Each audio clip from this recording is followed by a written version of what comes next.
C'est une émission spéciale, comme je vous l'avais annoncé, puisqu'on a l'honneur de recevoir Éric Tessier. Ave Erucum Terris. Tessierus, ouais, c'est non, comme non, ça fait pas très long, ça fait pas trop. Alors bonjour Éric Tessier. Bonjour.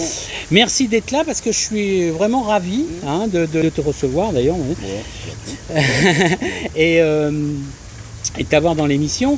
Alors on va parler de ton dernier livre, bien sûr, La prophétie des aigles, un roman romain. Un roman romain. Hein, un c'est roman comme ça qu'on, historique. voilà, et puis c'est comme ça qu'on l'appelle, j'ai vu déjà, et c'est venu de qui cette appellation? Roman romain, parce que j'avais fait beaucoup de livres d'histoire romaine. Ouais. Et c'est mon 4e roman historique. Il y en a eu un sur Napoléon, le premier, 2 sur la Seconde Guerre mondiale. Et là, c'est mon roman romain. D'accord, eh ben, ok, c'est super. Didier, bonjour. Bonjour Alors, Richard, bonjour Éric.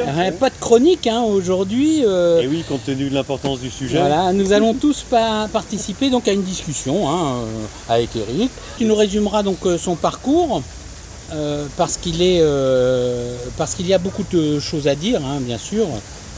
C'est pas le plus important. Ah ben quand même, faut savoir à qui, à qui on a affaire. Alors, et puis non seulement d'avoir un CV pareil, t'es sympathique, alors il reste plus rien aux autres.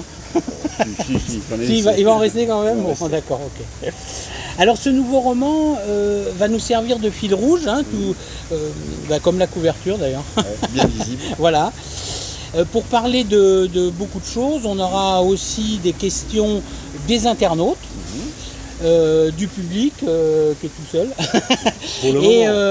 pour le moment. Et de nous, on en a plein aussi.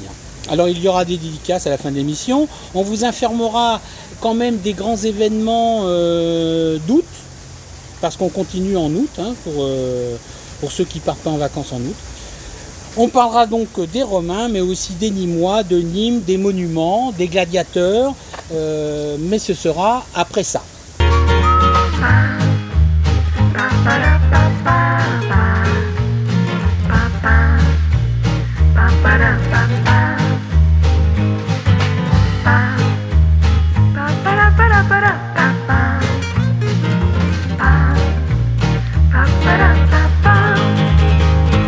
Bon alors Didier, pour ceux qui ne le savent pas encore, Éric Tessier, c'est le spécialiste de la romanité. Oui, alors Éric Tessier, beaucoup de Nîmois le connaissent, bien évidemment. Éric Tessier est un universitaire et un historien français qui a beaucoup produit d'articles sur l'histoire économique et sociale de la Révolution et de l'Empire. Qui est Éric Tessier? Eh bien, il est agrégé d'histoire, licencié de l'histoire de l'art et de l'archéologie, et diplômé de sciences politiques et docteur en histoire moderne. Voilà, oui. Je me suis pas trompé. Et docteur aussi en histoire romaine. Donc, et ben voilà, et docteur en histoire romaine, bien sûr, puisque alors il enseigne l'histoire de l'art et l'archéologie à l'université de Montpellier 3, et depuis 2003, il est maître de conférence à l'université de Nîmes. Et il enseigne évidemment dans le département de l'histoire. Il dirige la licence professionnelle médiation du patrimoine historique et archéologique, formation qui prépare à la mise en valeur touristique, événementielle du patrimoine historique et architectural. Et qui va être remplacé à la rentrée par un master d'histoire vivante, c'est-à-dire le niveau au-dessus, mais aussi pour valoriser le patrimoine et l'histoire. Donc la langue rondaine devient une langue vivante. Tout à fait, surtout à Nîmes. Surtout à Nîmes. Voilà, donc nous avons le spécialiste vraiment aujourd'hui de l'histoire romaine, et surtout de l'histoire romaine sur Nîmes. Alors j'ai une question d'un internaute déjà tout de suite, qui s'appelle Dorian, et qui demande justement, qui est en lien avec ce qu'on vient de dire, pourquoi avoir choisi cette spécialité dans l'histoire, romaine et napoléonienne aussi un peu. Voilà, c'est parce que moi j'aime toute l'histoire, je suis tombé dedans quand j'étais petit, c'était pas forcément l'histoire romaine. Mon grand-père m'avait amené dans le théâtre antique d'Orange quand j'avais 10 ans. Magnifique. Ça a été, magnifique, c'est un des plus beaux monuments romains, donc même dans le monde toujours romain. Bien conservé. Toujours très bien conservé. Le mur de Seine, c'est le mieux conservé d'Europe, on peut dire. Et donc ça m'avait déjà fasciné, j'aimais tout ce qui était vieille pierre. Après, dans les études, de toute façon c'était clair, je voulais faire histoire ou archéologie, l'un ou l'autre. J'ai commencé après, j'ai fait mes premières recherches sur la Révolution, pour différentes raisons, parce que j'aimais bien aussi cette période-là. Puis après, je suis venu à Nîmes, je suis devenu donc maître de conférence à l'Université de Nîmes en 2003, j'ai créé la filière histoire ici. Et puis voilà, il y a eu tout un tas de rencontres qui ont fait que j'ai basculé de l'histoire moderne vers l'histoire romaine. Voilà, la vie s'est fait plein de rencontres. Et le fait de vivre à Nîmes aussi. Ça y a fait. Donc il y a eu beaucoup d'éléments. Moi je crois un peu comme les Romains au fatum, le destin. Il fallait que je sois avec Rome. Alors avant de faire le pitch du livre, je voudrais avoir une pensée pour Philippe Ritter et Georges Maton, qui nous ont quittés en 2020. Alors ils laissent un site internet remarquable, duquel je me suis beaucoup inspiré pour faire mon circuit touristique. Je ne sais pas si tu sais, mais je faisais le vélo taxi là dans Nîmes, je ne sais pas si tu l'as aperçu. Je l'ai aperçu, oui. Voilà. Et donc et je faisais aussi des circuits touristiques. Et je me suis beaucoup inspiré de ce circuit, ça s'appelle nemosensis.com et je vous le conseille vraiment, ceux qui aiment Nîmes, l'histoire de Nîmes, mais pas que romaine d'ailleurs, parce que le site est très documenté sur toute la vie nîmoise. C'est un monument ce site. Voilà, donc on fait un petit coucou à la fille de Georges Maton, Ève, pour lui dire qu'on pense. Voilà. Alors, on va, sans transition, comme on dit, passer au livre. Alors, on va pas se mentir, je ne l'ai pas lu. Mais je l'ai acheté. C'est déjà bien. C'est déjà bien quand même. Tu vas le faire dédicacer. Alors maintenant, et je vais le faire dédicacer. Je dédicace seulement quand c'est lu. Voilà. Et alors la fin pour que je dédicace. Et alors le challenge justement, ça va être de me convaincre de le lire, comme les gens qui nous regardent d'ailleurs.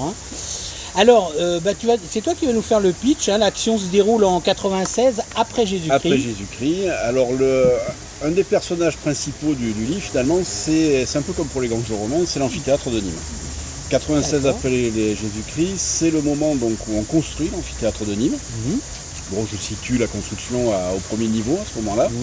Et en fait, j'explique comment il est là, pourquoi. En fait, que c'est une famille, un personnage très riche de Nîmes qui va construire ce monument sur ses propres deniers, parce que derrière, il y a une ambition politique, il y a des enjeux importants, et ça va provoquer aussi des jalousies d'autres personnages, donc de cette cité de Nîmes, qui est une cité assez riche, assez importante. On dit cité, c'est la ville et son territoire, c'est tout le Gard et la moitié de l'Hérault. Il y a des ressources, c'est des gens qui produisent du vin, qui le vendent dans tout l'Empire. Donc c'est pour ça qu'on a les moyens, quand on est très riche, d'offrir ce genre de monument donc, à la ville. D'accord. Donc voilà, de là va se nouer une intrigue policière, c'est un thriller, qui va mettre en jeu de nombreux personnages qui ont tous existé en fait. Alors on peut dire que c'est un polar romain. C'est un polar romain, entre autres, oui. C'est aussi ça se passe pas qu'à Nîmes, même si l'essentiel est à Nîmes. On balade beaucoup, on a un personnage qui est nîmois, mais qu'on retrouve sur les frontières de Germanie, ça serait en Hongrie aujourd'hui. On va faire un tour à Rome. Ça se situe sur combien, l'histoire sur combien de temps à peu près? Sur 6 mois à peu près. D'accord, 6 mois. Même pas, un peu moins de 6 mois.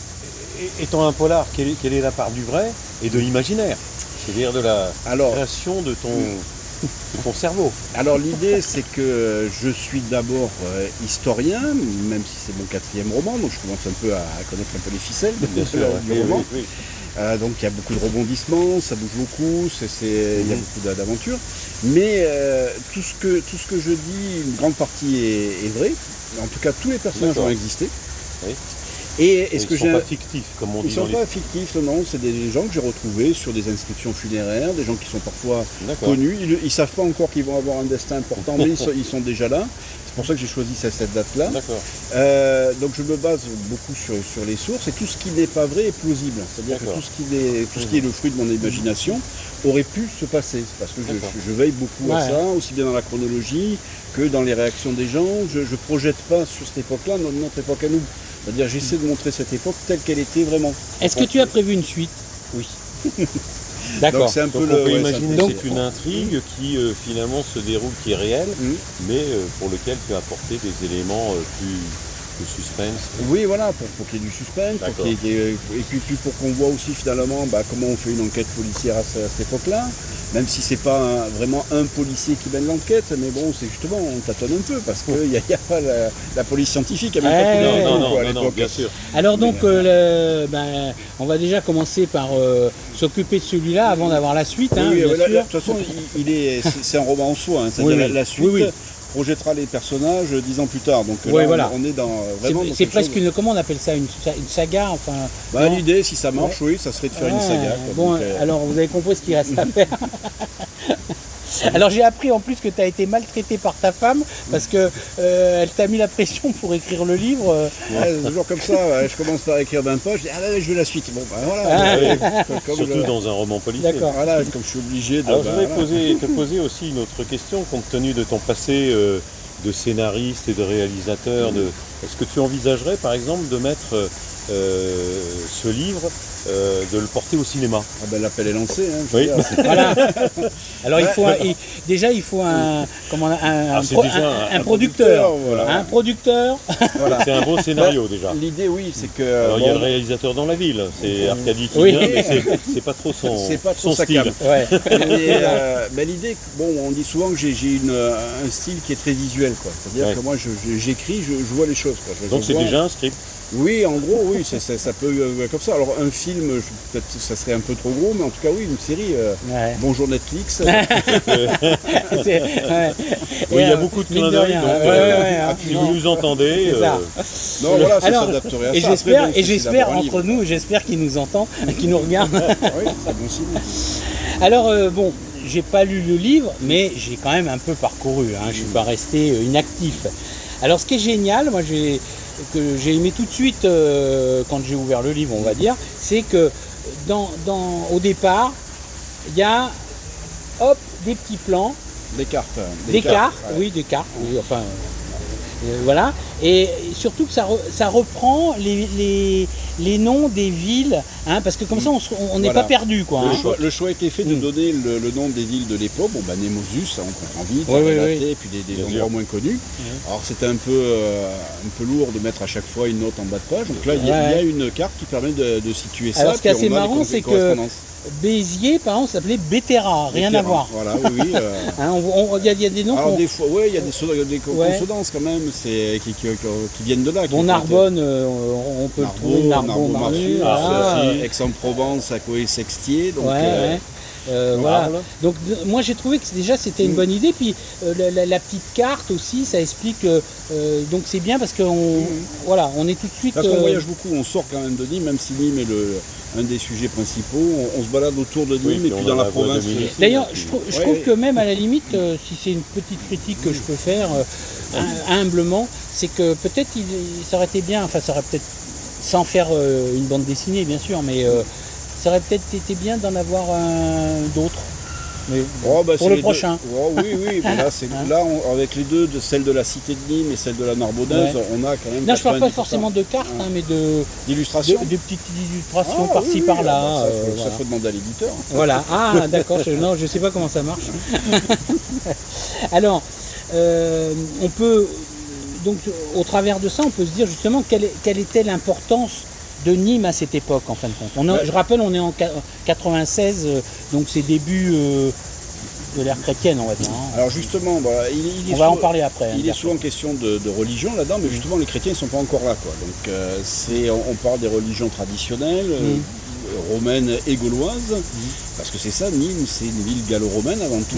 Et puis il y a des cultes qui viennent de l'Orient, le culte de Cybèle, le culte d'Isis aussi. On va en parler qui est- après voilà. de la religion. Donc, voilà. Là, c'est surtout l'importance de la ville. Alors, Quelle était l'importance- l'importance de la ville de Nîmes à cette époque? Je dirais que c'est une importance moyenne. Voilà. C'est-à-dire qu'elle est plus petite que Narbonne ou que Arles, mais elle a une grande importance parce qu'elle est sur la voie domitienne, parce que le territoire qui dépend d'elle est Excuse-moi, important. elle est plus petite que Narbonne et Arles? Et oui, parce que Ah oui. Narbonne, c'est la Narbonne, capitale de c'est la des- province. Ouais, Et Arles, d'accord. c'est une capitale, on va dire, économique. Oui, qui la sont Rhône, Narbonnaise quoi. d'ailleurs. d'où le nom de Narbonnaise. Ouais. Mais elle arrive dans les 3-4 premiers de la J'aurais Narbonnaise. j'aurais pensé qu'elle était plus importante que Arles, Ben, moi, par exemple. ben, non ce parce que qui- c'est un port, Arles, non? Voilà, c'est ça. Il y a le port du Rhône. Nîmes, c'est un peu un trompe-l'œil parce que les monuments de Nîmes sont extraordinairement bien conservés. On se dit, s'il y a ces Oui. monuments, c'est vrai. que les autres, c'était moins C'est important. Ben non, le Non, problème, ouais. c'est que Narbonne avait des C'est monuments trompeur. plus grands. Mais comme la ville a toujours été là, qu'elle a toujours été importante, en fait, elle a cannibalisé ces monuments romains. Elle les a dévorés pour faire d'autres Ouais, choses. bien sûr. Et comme Nîmes a eu une grosse chute, une baisse de tension, on va dire, Ouais. à partir dès le IIIe siècle, Oui, oui. et qu'elle met beaucoup de temps à redémarrer, entre-temps, elle n'a pas eu besoin de démonter ces monuments romains pour faire des choses plus récentes. Oui, la population était très importante à Nîmes au moment de l'époque romaine. Et c'est marrant, dès que il y a une chute brutale. Hein, Voilà. Et c'est elle- genre 20 000, 4 000 quoi, à peu près, non? Oh, c'est pas peut-être ça même moins. Ouais, on doit être à l'apogée vers les 20 000, peut-être un peu moins. On a dû tomber très bas, 2 000, 3 000 et peut-être même zéro. Ah, Je pense qu'à un moment donné, il y a ce eu, point-là. au Moyen-Âge, à l'époque de Charles Martel, il y a eu vraiment une volonté de Ouais. faire un désert. Oui, puis il y a eu. Oui, Voilà. bah, d'ailleurs, Charles Martel a brûlé la moitié de Nîmes, donc forcément. Ce qu'il en restait, donc Voilà. c'était pas grand-chose déjà à l'époque. Ok. Alors, est-ce qu'on va reconnaître Nîmes dans le Nîmes d'aujourd'hui?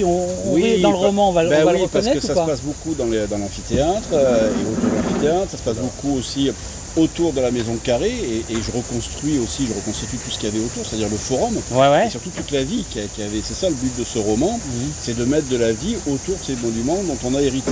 Et puis on va voir aussi des monuments, des bâtiments qui n'existent plus. Ok. Et bien justement, on va parler un peu de la chronologie des monuments nîmois, là, pour remettre un peu d'ordre dans les têtes des gens. Alors, on peut faire un inventaire rapide.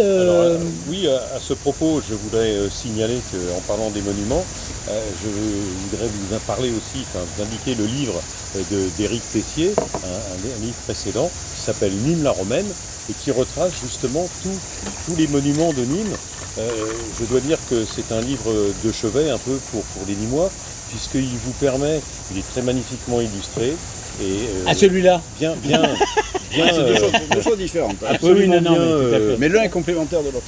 oui, et puis surtout, il vous permet de le lire de temps en temps pour que, quand vous avez, je sais pas, des amis et tout, voir Nîmes, moi je trouve que c'est très bien de se référer à cet ouvrage qui permet d'expliquer les différents monuments nîmois et de se balader déjà dans Nîmes avec, voilà, il y a des magnifiques Ok. illustrations. Et là, alors donc, Nîmes, justement, c'est d'abord le jardin de la Fontaine. Enfin, c'est là que tout a commencé. C'est là que tout a commencé, c'est là la Nîmes pré-romaine, c'était d'abord un sanctuaire gaulois qui devient un sanctuaire gallo-romain au dieu Némos et à Auguste.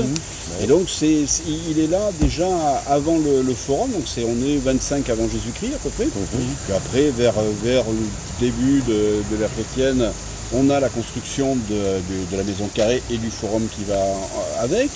Ensuite, 40 ans plus tard, on a l'aqueduc, donc le pont du Gard. Ah, il est arrivé si tôt, je pensais. Il est autour du règne de Néron Claude. Parce que Claude, au départ, les Nîmois, comment on les appelait, les Romains? Némodensis. Ouais, d'accord. Ah oui, d'accord. Bon, c'est un peu plus compliqué. Donc, les Nîmois de l'époque, donc ils avaient l'eau de la source. Il y a de l'eau partout à Nîmes. Oui. Ah bah oui. Donc l'aqueduc, c'est vraiment un plus, quoi. C'est-à-dire c'est d'avoir de l'eau sous pression. Et la Dans l'île. Tourmagne déjà aussi, alors La qui Tourmagne, a été. dans ces deux versions, c'est-à-dire il y avait d'abord une version gauloise et après on l'a couronnée avec la version romaine qu'on connaît aujourd'hui. Et après. Et l'enceinte alors, allait avec ou Alors pas, non? l'enceinte, tout ça, ça date de l'époque du forum. C'est-à-dire Auguste Tibère, c'est-à-dire autour de. Excuse-moi, Forum, c'était la maison carrée. C'est la maison C'est carrée. là où se D'accord, trouve ouais. la maison carrée. Ouais. C'est ça, d'accord. Et l'enceinte, qui est la 4e ou 5e enceinte plus grande de l'Empire, Oui. qui est gigantesque par rapport Alors, à une ville. par rapport à Nîmes d'aujourd'hui, par exemple, donc le Némosus, il s'étendait à peu près de la porte de Saint-Baudile, on va dire, puisque c'était l'entrée, la porte alors, d'Arles. il y a la porte de France, il y a la porte d'Auguste. Voilà. Oui, qui était la porte d'Arles, non, c'est ça? C'est la via Dominica. Non, Non.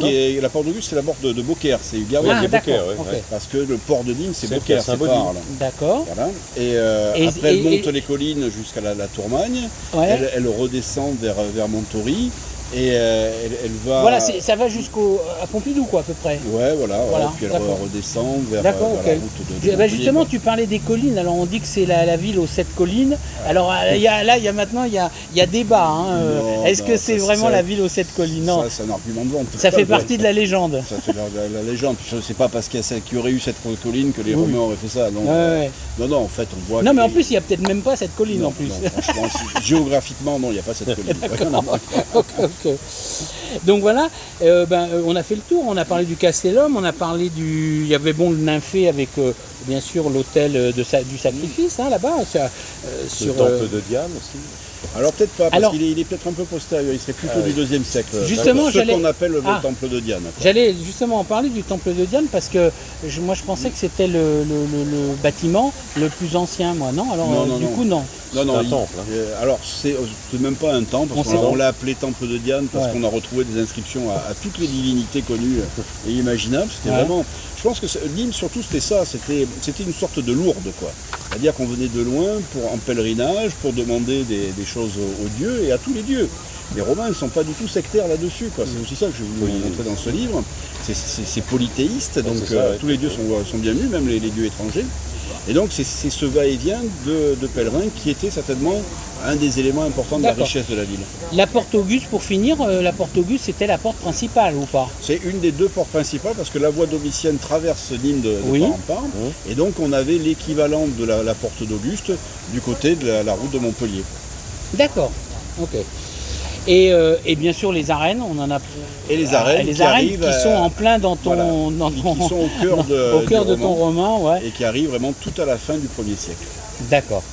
Et 50 ans à peu près pour les construire? Non, beaucoup moins, je pense beaucoup Moins moins. Ah oui, Ah oui, ouais. parce que on a le Colisée de Rome, alors, on va dire c'est Rome, mais qui a été fait en 10 ans, qui est inauguré en 80 après Jésus-Christ. Ouais. On a Arles on les situe en 90 et Nîmes à peu près en 100. Donc je pense que c'est des monuments qui devaient demander entre 6, 7, 10 ans maximum. Quoi. Parce que c'est des hommes politiques qui payent. Ah oui, ils mettaient Ils ils mettaient le paquet. Ils quoi, mettaient hein. le paquet, et puis Parce surtout que ils ont envie de les voir faut finir. quand même rappeler que c'est quand même des esclaves la plupart. Il y Pas avait que, pas il y a que, mais aussi la des plupart. hommes libres. ouais. Et l'esclavage est aussi un thème important du livre que j'aborde de manière très concrète. Mhm. Donc Oui, voilà, il y a on va en aussi parler. pour reprendre toutes les a priori qu'on a sur cette Et période. ce qui est terrible, c'est que comme j'ai dit, j'ai parcouru un peu le livre et dès la première page, je vous lis un petit extrait. Alors déjà ébauchés par les carriers, les énormes blocs de calcaire sont soigneusement repris au ciseau et au burin par les tailleurs de pierre. Le cliquetis de leurs outils est dominé par des invectives qui fusent de toutes parts. Je peux pas passer, avance ton char, fais la tort. Alors là, tu vas le dire parce que je ne sais pas parler le latin. On a in- une petite idée quoi. comment tu prononces là, une cruce Une cruce filaris, Ouais. ça va te faire crucifier quoi. Ah, Ça, voilà. c'était un truc très Ouais, c'est- courant. Quoi. Voilà. Alors, ce qui est terrible, c'est qu'on rentre. Voilà, c'est la première page, on est tout de suite dans l'ambiance. Bah quoi, voilà, hein. C'est je ça veux qui est dire, génial. c'est le romain de la rue, c'est aussi ça, on n'est pas que dans le marbre et la soie, quoi. Donc on est aussi dans la rue, on voit un peu tous les métiers. C'est pas un catalogue, mais pour dire voilà, on voit, Oui, on voit c'est ça. tous les niveaux sociaux quoi, qui se. Mais oui, qui parce que tu as s'interrelaient. une pléiade de personnages. Hein, bien sûr, il y a des personnages principaux, mais autour, il y a la description de personnages comme les esclaves, justement, tu t'en parlais, où tu dis par exemple, ils sortent avec un collier autour. Enfin, tu J'essaie de décris décrire comment. visuellement, pour ça on parlait de films. Les types se baladaient avec un collier avec une plaque autour du Certains, cou, oui, où certains. c'était marqué le prix qui coûtait. Alors non, non, enfin, c'était plutôt c'est le collier de chien, c'est-à-dire je Ouais. me suis enfui, ramène-moi à mon maître. Quoi. Ah d'accord, C'était ouais, surtout ça, ok. quoi. Il y a aussi des militaires, des édiles. Alors moi j'ai appris le mot, hein. Bon c'est bien pour le Scrabble, remarque. Les édiles c'est des magistrats, c'est ça? C'est des magistrats, c'est-à-dire les magistrats élus. c'est un peu le conseil municipal, puis il n'y a pas qu'un seul maire, il y en a 4, Équateur-Vire. Et donc, et on est élu à cette époque-là, il y a encore des élections, il y a encore des jeux de pouvoir, c'est ce que j'ai voulu montrer. Et derrière ces élections, quand on est élu magistrat d'une ville comme Nîmes, on peut après franchir encore d'autres étapes. Et il y a les licteurs aussi, j'avais noté les licteurs, les gardes là. C'est des gens qui surtout manifestent le pouvoir des magistrats, c'est-à-dire le faisceau de licteurs, c'est des baguettes qui sont liées, c'est un vieux symbole romain, et ça veut dire que le magistrat qui est derrière a le pouvoir de faire frapper les citoyens qui ont désobéi à la loi, quoi. Alors j'ai une question d'internaute de Dominique qui dit comment vous documentez-vous pour avoir toutes ces informations? Alors les sources, c'est très important parce qu'il nous manque beaucoup de choses. Moi j'étais historien moderniste et des sources, ça m'avait des tonnes et des tonnes. À l'époque il y avait des archives, on en parle, mais tout a disparu. Donc il faut se baser alors sur les inscriptions, sur la pierre, et là on en a beaucoup à Nîmes, c'est une grande chance, sur les historiens d'Antiquité dont on a gardé les écrits, et sur l'archéologie. Donc c'est sur ces trois sources principales que je réussis à bâtir ce portrait de la ville de Nîmes. Alors les femmes aussi, il y a des femmes, il y a pas mal de femmes, et c'est pas et leur rôle. Oui, c'est ça.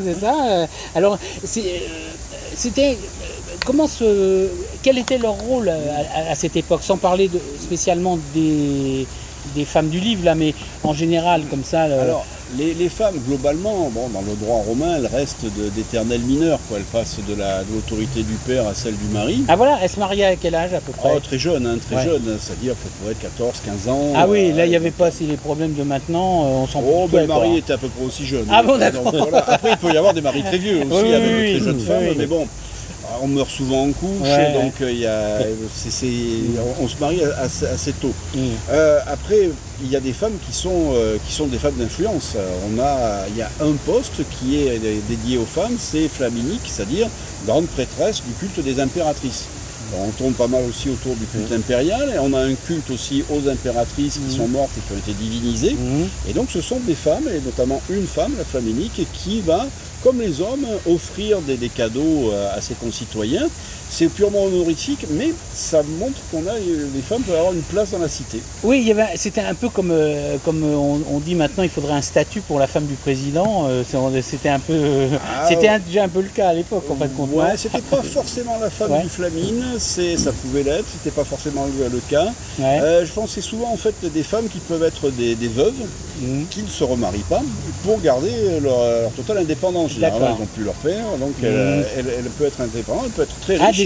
Déjà à l'époque, elles cherchaient l'indépendance, les femmes, c'est marrant. Oui, de tout temps, c'est normal. Et puis elles ont des moyens d'influence aussi, donc par rapport à leur mari. Derrière tous les grands hommes, il y a une grande femme. Oui, c'est vrai, c'est ce qu'on dit.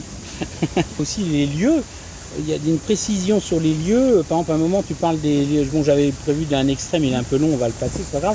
Mais tu parles des bains, qui ont une importance quand même, non, à cette époque-là, parce que j'avais vu ailleurs que c'est là aussi où il y avait des grandes discussions qui se faisaient dans les bains. On ne fait pas que se baigner. Dans un bain, il y a un gymnase, il y a des bibliothèques, c'est l'endroit où on cause.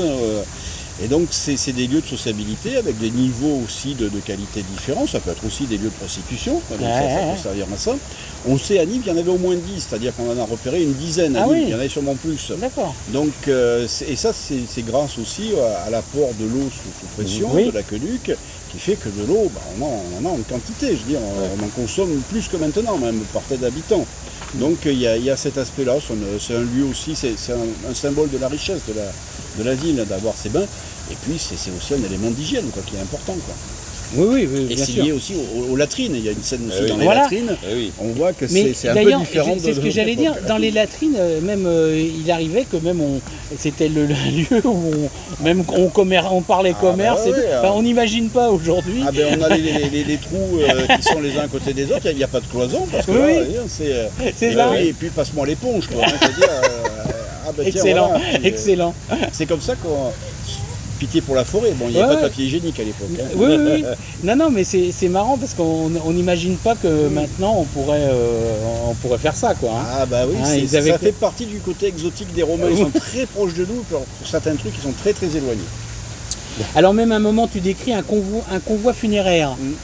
Alors, mais Très important, c'est la mort terrible. chez les Romains. Et c'est terrible parce que ça pourrait très bien être enfin, de nos jours, hein, Bah, le cortège, tout oui, ça. oui. Enfin, Alors ça serait plutôt dans le genre Nouvelle-Orléans, quoi, parce qu'il y a un orchestre qui accompagne le D'accord, mort, ouais. c'est aussi un peu le côté corse avec les pleureux, c'est un côté très, très méditerranéen, puis c'est un moment de démonstration de force, quoi. Il faut que tous les clients, ceux qui dépendent du mort et qui vont dépendre de son héritier, il faut qu'ils soient tous là, quoi. Ah, oui, Plus oui. il y a de monde derrière le cercueil, bah, plus on est une famille puissante. Et donc les croyances, tu en as un petit peu parlé tout à l'heure, c'était, alors le christianisme pourtant naissant.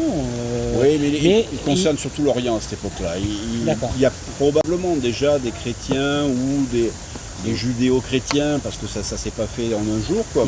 Mais ils sont pas attestés, donc ça on n'a rien de sûr avant le 2e siècle, donc D'accord. c'est après mon histoire. Et puis même s'il y en a, c'est vraiment très très minoritaire. Par contre, il y a des religions déjà qui chassent un peu sur les mêmes terres, c'est-à-dire sur le thème de l'immortalité de l'âme, de la résurrection. Et donc on retrouve, hein, si on parle de tout ça, c'est pas par hasard, hein, c'est parce qu'on retrouve bien sûr des scènes, etc. Hein, les processions, les manifestations. Voilà, dans le roman, hein, tout à fait.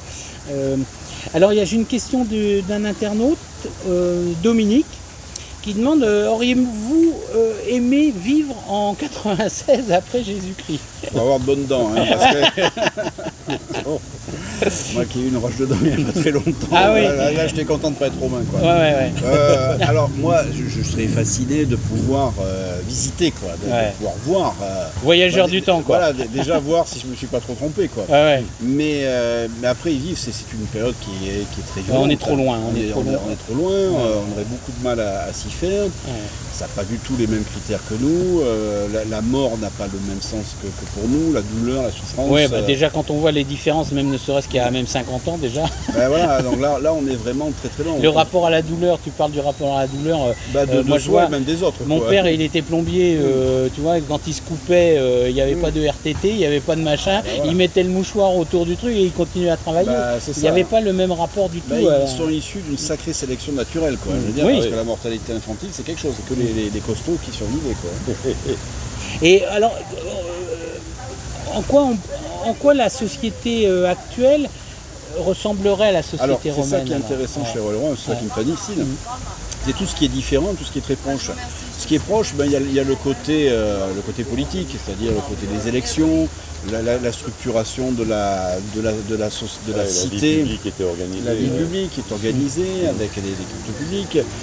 Il y a aussi les enjeux, je dirais, de centralisation et décentralisation. On imagine un empire qui est très centralisé avec des légionnaires partout.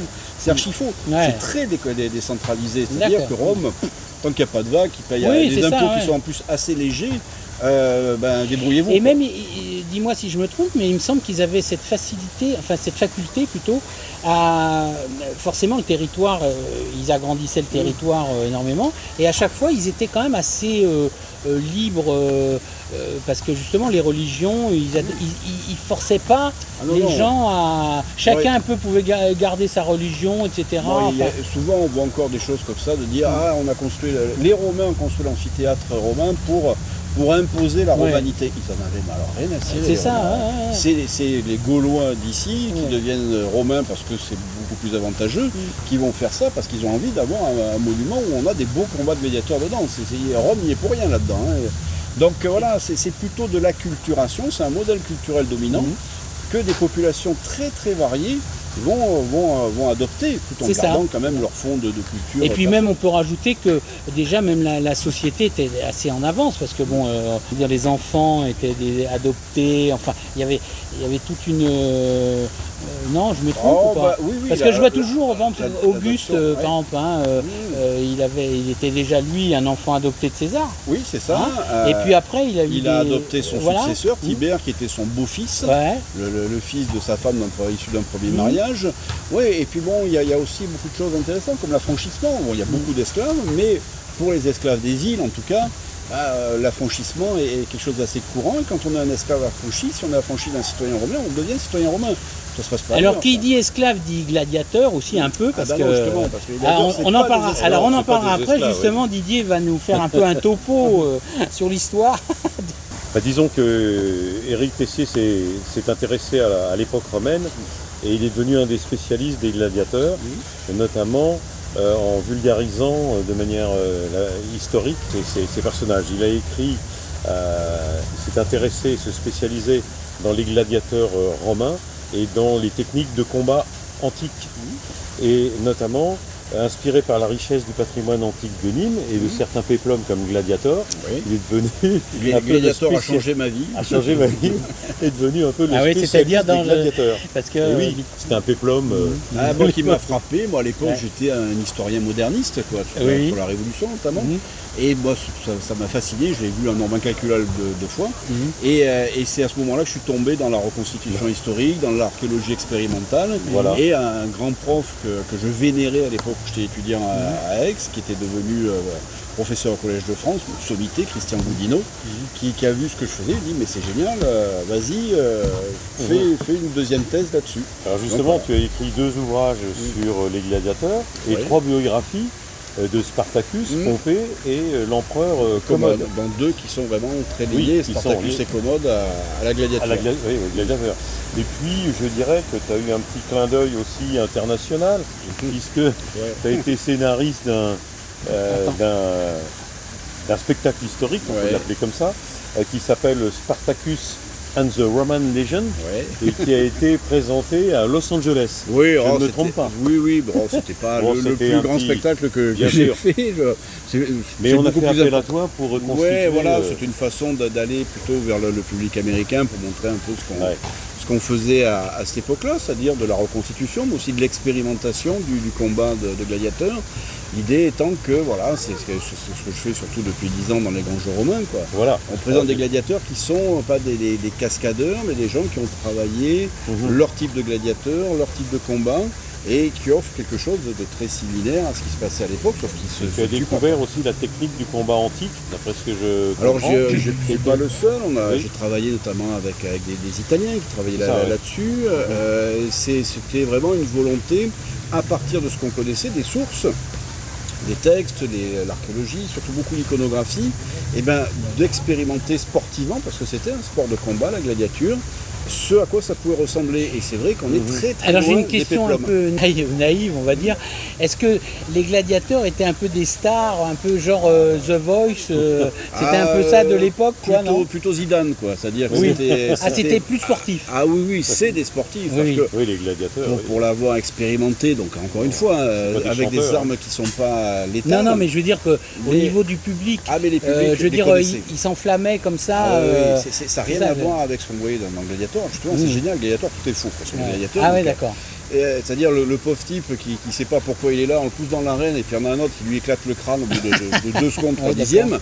Et Romain il dirait mais qu'est-ce que c'est ça n'a aucun sens, aucun intérêt. C'est des gars qui sont hyper entraînés, qui sont dans des types de gladiateurs bien précis. Le gars ne dira jamais sur ça. On a pas mal de stèles de gladiateurs à Nîmes. Il dit jamais j'étais gladiateur, j'étais Thrace, j'étais Myrmillon, j'étais Sécutor, etc. Ça veut dire un type de gladiateur qui avait un autre gladiateur spécialisé en face, et les gens se passionnaient par rapport à ça. Et c'est ça aussi que j'ai voulu mettre en scène dans le roman. Justement, les gladiateurs, c'est un peu, comme tu disais tout à l'heure, une mise en scène. On en revient à l'archéologie expérimentale, où dans ce cadre-là, tu es venu conseiller historique, scénariste, des grands jeux romains.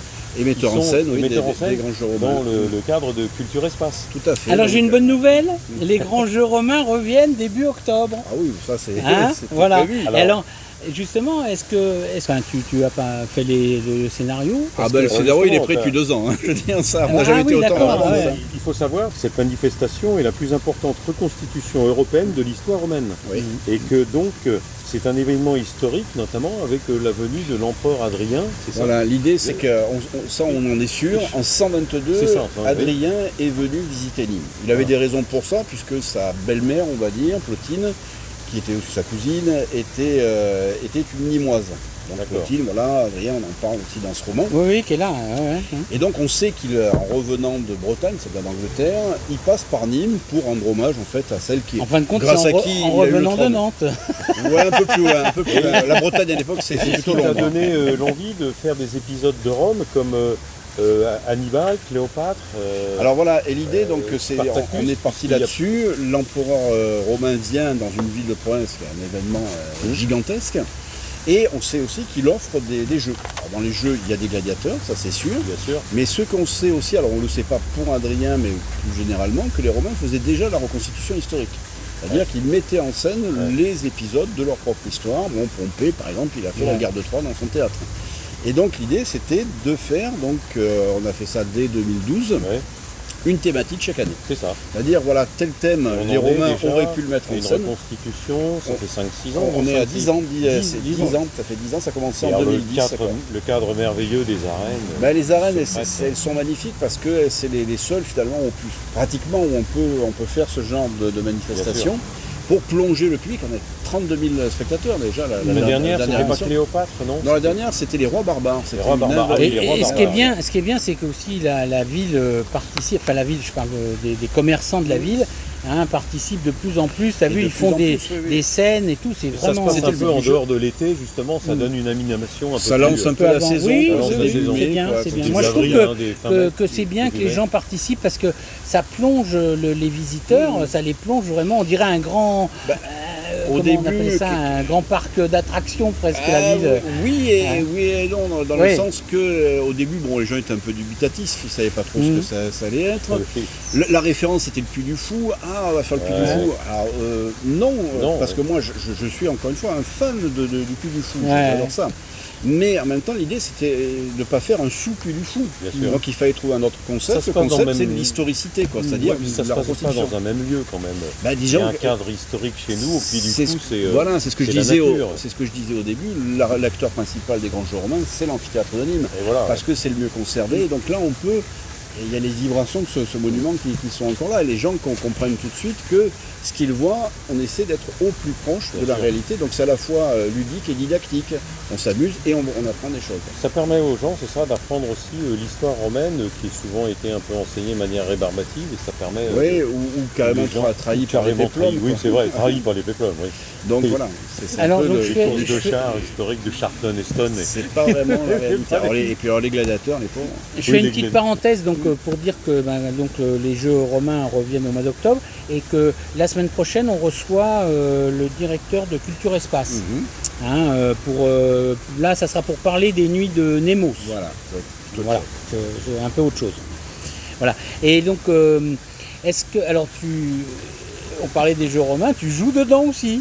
Ah bah Oui, oui, Ah bah oui, il faut le dire quand même. Il est déguisé en. Non, il n'est pas déguisé, Alors, on n'est attention, pas hein. déguisé, on est. Je suis costumé. C'est Voilà. pas costumé. Ah Faut oui, jamais c'est dire différent. à un reconstituteur Ah bah qu'il non. est déguisé. Ah oui, Sinon, ah il ouais. sort son glaive. Et ça veut dire. Non, c'est-à-dire que la différence, c'est que voilà, c'est pas un truc qu'on met comme ça une fois C'est ça. dans l'année, Mm. mais c'est quelque chose où qui est réfléchi. On a 500 reconstituteurs, français, Oui. italiens. Ils ont généralement fait chacun leur. Mais ils leur sont plus tenue. vrais que nature. Hein. Ils sont plus vrais que nature. Ouais. C'est pas du plastique, c'est Ouais, vrai pour être collé à la Il y a réalité. des beaux costumes d'ailleurs. Très beau costume, et c'est ça aussi la plus-value, c'est-à-dire que c'est fait aussi pour être vrai de près. Et tu aimes aussi, tu fais les reconstitutions, tu joues dans des moi, reconstitutions Alors, napoléoniennes moi, aussi. je hein. suis reconstituteur Ouais. romain et napoléonien, Et- c'est deux périodes et- de prédilection. Oui, et voilà, et pourquoi, enfin, tu y trouves un rapport, non? C'est deux empires, il y a l'aigle pour emblème Voilà, dans les oui. deux cas. Napoléon, il a fait les préfets, il a fait des tas de choses qui viennent de Rome, il a été consul. Donc Oui. oui, il y a des liens, on ne peut pas comprendre la Révolution si on ne connaît Voilà. pas l'époque romaine. Alors j'ai une question d'internaute aussi de Patrick Magès, que tu connais peut-être sûrement, qui parle lui plutôt du changement de délégataire. Qu'est-ce que tu en penses du changement de délégataire pour les Jeux? C'est une délégation de service public, c'est Oui, une c'est ça, ouais. DSP, donc c'est pas une vente, hein, donc les choses sont remises en cause par la municipalité, il y a un appel d'offres. Et donc voilà, ça répond à des règles ça précises. dépend des règles précises. Donc, marché public. mais l'idée étant que je pense que les grands jeux romains, donc de toute façon, se sont enracinés, ils se sont installés dans le paysage limois. Ouais. Donc je suis sûr, c'est que ça Ça continuera. sera l'objet de Oui. notre Mais de toute façon, prochaine émission. tu reviens hein, pour les Jeux romains, hein, Il y a tu aucun viens et je veux habiller. Hein.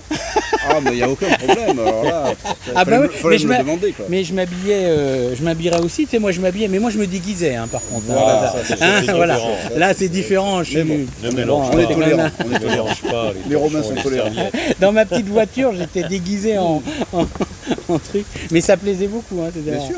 Mais bon, mais c'est l'intérêt des grands jeux romains, c'est que les gens maintenant se les sont appropriés, quoi. Alors si vous aimez les jeux romains, eh ben, vous pouvez lire là parce que vous allez être vraiment trempé dedans. Et puis même inversement, si vous ne connaissez pas les jeux romains, ben, lisez le livre, ça vous donnera certainement envie de venir dans les jeux romains parce qu'on retrouve Là, l'ambiance. Hein. Voilà, le livre un peu à la croisée de deux choses, c'est-à-dire il y a l'expérience de l'universitaire, de l'expérimentateur, Et de du l'historien. reconstituteur, de l'historien.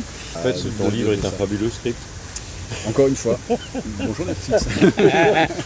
Donc alors en Il fait, parle, pour te mais aussi le comprendre, c'est quoi? reconstituteur. T'es écrivain, romancier, Il est scénariste, tout en même temps. c'est un one-man show? Moi, du monde, tout ce qui est historique est bien. De toute façon, quand on le lit, comme je te dis, je l'ai parcouru un peu quand même. Hein, tu t'en es aperçu quand même. Oui, Parce oui, que mais ce qu'il y a de bien, c'est qu'on est vraiment dépaysé. Hein, on rentre là-dedans, on est dans une autre époque, et puis bon, ici à Nîmes, forcément, plus qu'ailleurs, on est. Voilà, on vit ça au quotidien. Et c'est un roman. Voilà, c'est un voilà. page tourner. On a Voilà, envie voilà. de voir la suite. Et ça fait revivre tous les monuments qu'on côtoie au Voilà, quotidien. c'est ça hein. aussi C'est-à-dire, que j'ai voulu faire, c'est mettre intéressant. la vie qui existait autour des monuments qui sont toujours là, quoi. Alors un mot sur la suite, le réalisateur dans la ville, cette semaine, Ça commence Mardi. Oui, mardi. mardi, Et voilà. c'est jusqu'au week-end, Voilà. jusqu'au 31. Voilà. Voilà. Alors donc Je vous plusieurs rappelle que films. c'est Alexandre Arcadi C'est ça. qui en est avec, la vedette. Voilà. Nemosus, Nemosus, tu vois, je suis à fond. Nemos, on en reparle la semaine prochaine puisque donc on reçoit. Là, il y a un vide-boutique. Il y a un vide-boutique un peu plus tard dans le mois d'août. On en parlera aussi. Alors, les balades gourmandes, c'est terminé. Oui, et voilà. La Et ben, je crois dernière, c'est qu'on ce a soir. fait le tour, hein, parce que le reste, on aura l'occasion d'en reparler. Merci Eric Tessier. Merci à vous, vraiment, merci de vraiment, votre invitation. Merci. je suis pas en train de faire de la lèche, mais ça m'a vraiment fait plaisir que tu acceptes l'invitation. Non, c'est Hein, un plaisir. Et Et je d'avoir- pense que ça va beaucoup intéresser les Nîmois. Ben voilà, Qui- j'espère. qui- Quant à nous, on se retrouve dans la prochaine vidéo avec Monsieur Beck, donc de Culture, je sais pas si c'est comme ça qu'on prononce, mais de Culture Espace, et Céline qui viendra nous parler de peinture animalière. Alors ça c'est à découvrir si vous ne connaissez pas parce que c'est très intéressant, vous verrez. Merci aux internautes pour leurs questions, merci au public, profitez de votre temps libre, Oui. à bientôt. Salut. Ba-ba-da-ba.